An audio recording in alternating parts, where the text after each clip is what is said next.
What are your top 10 tips for producing a movie? Top 10 tips. Wow. Script. Passionate about the script. Attack everything you do with reckless abandon in terms of your passion. And work with people that you get along with, you have mutual respect for, both in your profession as well as there's a personal identification.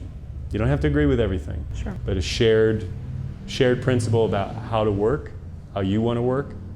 That's 3, right? Yeah. 4, don't rush things. Don't make artificial deadlines that don't mean anything other than what you think in your head. And that means, like, for example, don't rush to get a film done cutting corners, whether it be in the pre-production, production, or post-production, all to meet whatever deadline you have set that you have to hit in order. If it's a distributor giving you a deadline, okay. If it's you trying to get this one festival, got to really weigh whether or not it's worth it to cut those corners. And the reason why I say that is because in that haste to get there, you will forget certain things that are important.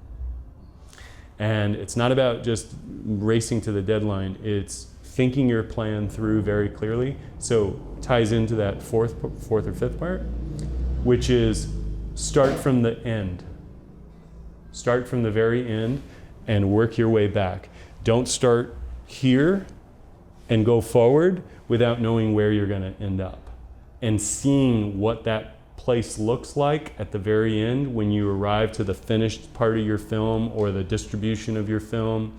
Really, and it's like an objective, a clear objective. This is where I need to be at this stage, and it should be a logical conclusion, because everything should flow forward as it flows backwards as well. Wow. Okay. You won't miss anything that way. Review your budget, look at your budget daily, all the time. Even if you're not a guy who writes up the budget or a woman who writes up the budget, whatever it is, study it, become a student of it. Because here's what will happen, and I just know this from my own experience. We had a problem on the last film, piece of equipment got broken and would have stopped the whole filming. But knowing that I had what I had in the budget and knowing what I had available, I knew that we could get through it, and I was able to make a split-second decision to start calling and getting. While I was in Riverside, I had to go to LA, and it was 5 o'clock and everything closed at 6. Oof. So I had to put game mode on. I wasn't gonna get over there, so I had to go, who do we know in LA that we can have, once we purchase it, that they can go pick it up, and then I can go pick it up from them later that night so that I could drive it back to set.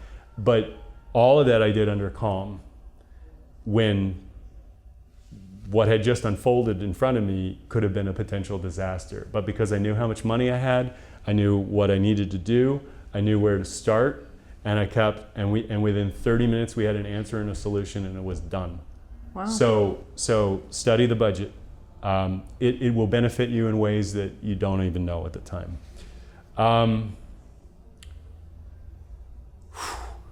So I think that's 6. We're at 6. Yeah, 4 I'm more to go. sure there are more. No, I think that the most important thing is to have trust in the people that you work with, and that is incumbent on you.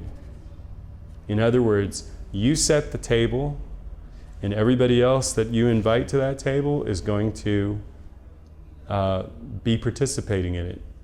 So vet your, people that you're going to work with.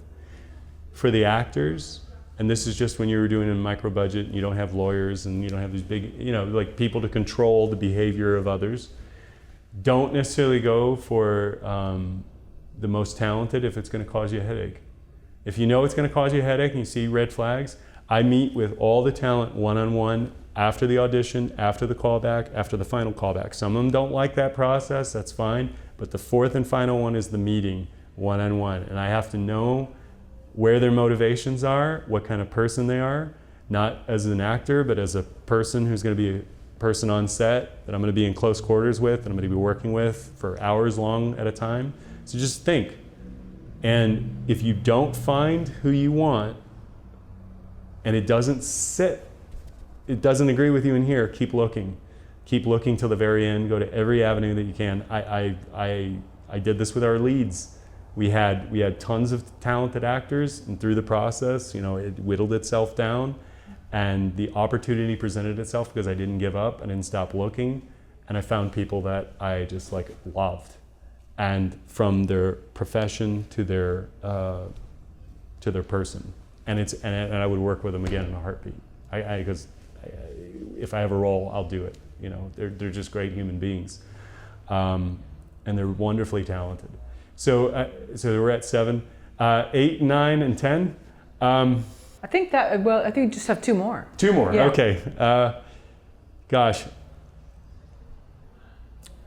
Allow yourself to evolve with the work that you're doing. In other words, what you thought once when you started and what happens there on out, let that be your journey that guides you. In other words, let that part of the process enrich you and give you that valuable feedback that you want and need in order to grow as a human being, in order to grow as an artist, and in order to grow as a filmmaker.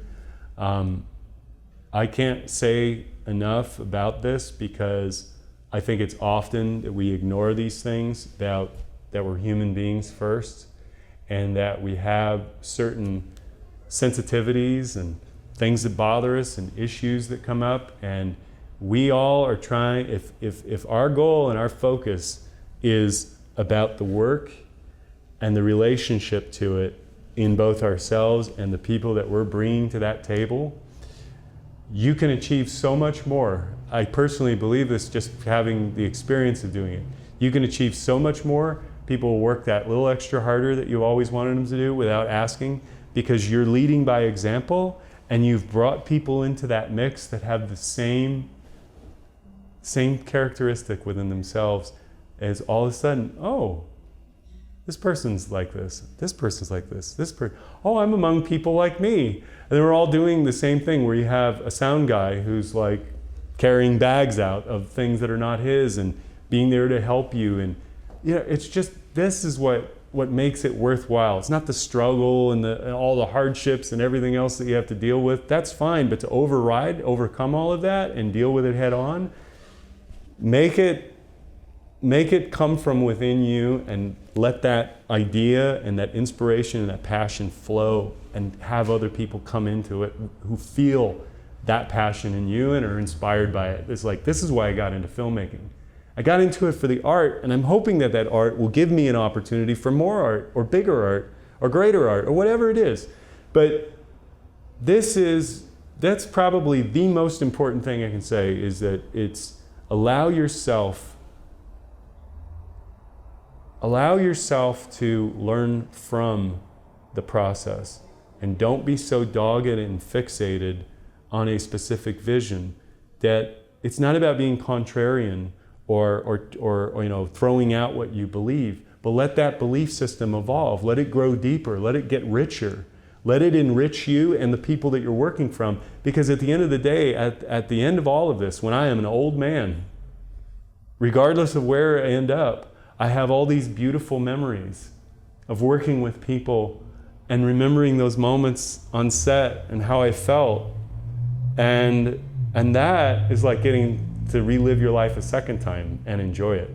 So I know that may be 9, but that's okay. But that's 2 in 1 right there. Right. So that was so excellent. So I think then that's why with your last film, I know you have 2 more. So A Child's Voice, that you felt like even at that premiere, and you're like basically closing down Barney's Beanery, that you felt this synergy that maybe other projects, it was good times, but there was something different maybe because you went by those, what you're saying right I now. let the work guide me, and the material and my belief system in what we were doing with this movie and the good it could do. First. It wasn't about being a filmmaker in the sense of producing and all the functional stuff. Everybody did their job. they came with their tools to do a great job. And so it was more about that emotion and that feeling of having created something that everybody was really proud of in themselves, not for just the craft of it. Yeah.